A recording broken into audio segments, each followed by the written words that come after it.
भगवान शिव का यतिनाथ एवं हंस नामक अवतार।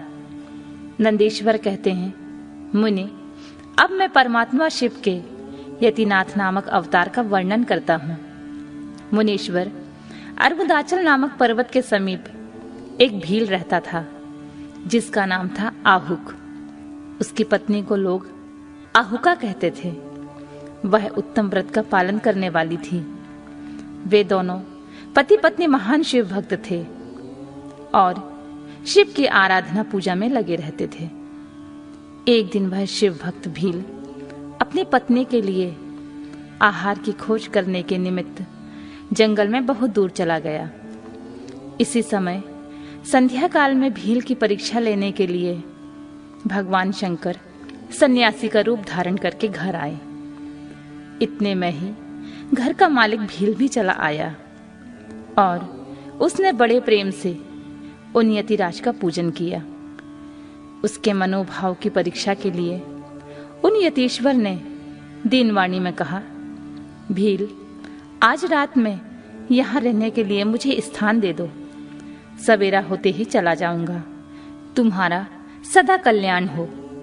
भील बोला, स्वामी जी, आप ठीक कहते हैं, तथापि मेरी बात सुनिए।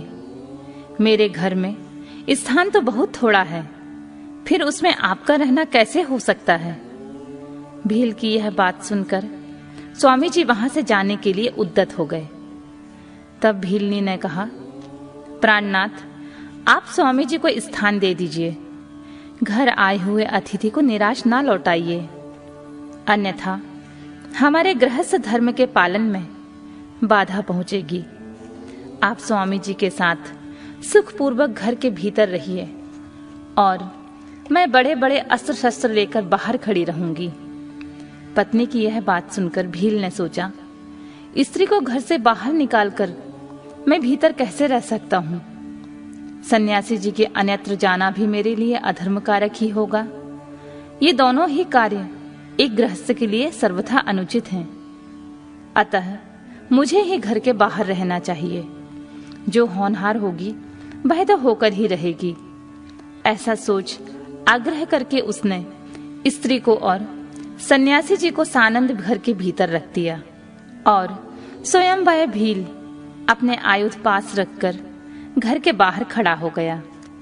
रात में जंगली क्रूर और हिंसक पशुओं ने उसे पीड़ा देने लगे। उसने भी यथाशक्ति उनसे बचने के लिए महान यत्न किया। इस तरह यत्न करता हुआ वह भील बलवान होकर भी प्रारब्ध प्रेरित हिंसक पशुओं द्वारा बलपूर्वक खा लिया गया। प्रातःकाल उठकर जब यति ने देखा कि हिंसक पशुओं ने वनवासी भील को खा डाला है, तब उन्हें बड़ा दुख हुआ। सन्यासी को दुखी देख भीलनी ने दुख से व्याकुल होने पर भी धैर्यपूर्वक उस दुख को दबाकर यूं बोली, स्वामी जी, आप दुखी किस लिए हो रहे हैं? इन भील राज का तो इस समय कल्याण ही हुआ है। ये धन्य और कृतार्थ हो गए हैं जो इन्हें ऐसी मृत्यु प्राप्त हुई है। मैं चिता की आग में जलकर इनका अनुसरण करूंगी। आप प्रसन्नता पूर्वक मेरे लिए एक चिता तैयार कर दें, क्योंकि स्वामी का अनुसरण करना ही स्त्रियों के लिए सनातन धर्म है। उसकी बात सुनकर सन्यासी जी ने स्वयं चिता तैयार की और भीलनी ने अपने धर्म के अनुसार उसमें प्रवेश किया। इसी समय भगवान शंकर अपने साक्षात स्वरूप से उसके सामने प्रकट हो गए और उसकी प्रशंसा करते हुए बोले, तुम धन्य हो, धन्य हो। मैं तुम पर प्रसन्न हूँ। तुम इच्छा अनुसार वर मांगो, मुझे तुम्हारे लिए कुछ भी अदेय नहीं है। भगवान शंकर का यह परमानंददायक वचन सुनकर भीलनी को बड़ा सुख मिला। ऐसे भाव विभोर हो गई कि उसे किसी भी बात की सुध नहीं रही। उसकी उस अवस्था को लक्ष्य करके भगवान शंकर और भी प्रसन्न हुए और उसके ना मांगने पर भी उसे वर देते हुए बोले, मेरा जो यति रूप है यह भावी जन्म में हंस रूप में प्रकट होगा और प्रसन्नता पूर्वक तुम दोनों का परस्पर संयोग कराएगा। यह भील निषद देश की उत्तम राजधानी में राजा वीरसेन का श्रेष्ठ पुत्र होगा।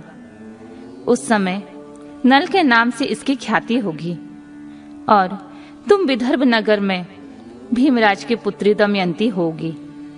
तुम दोनों मिलकर राजभोग भोगने के पश्चात वह मोक्ष प्राप्त करोगे जो बड़े बड़े योगीश्वरों के लिए भी दुर्लभ है। नंदीश्वर कहते हैं, मुनि, ऐसा कहकर भगवान शिव उस समय लिंग रूप में स्थित हो गए।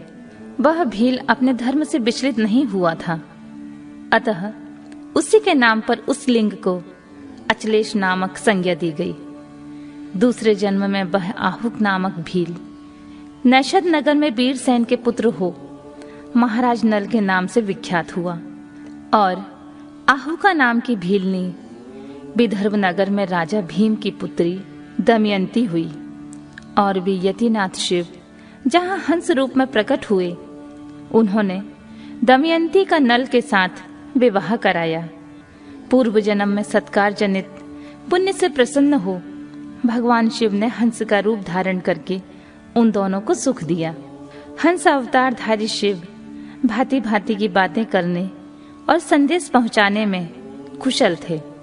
वे नल और दमयंती दोनों के लिए परमानंददायक हुए।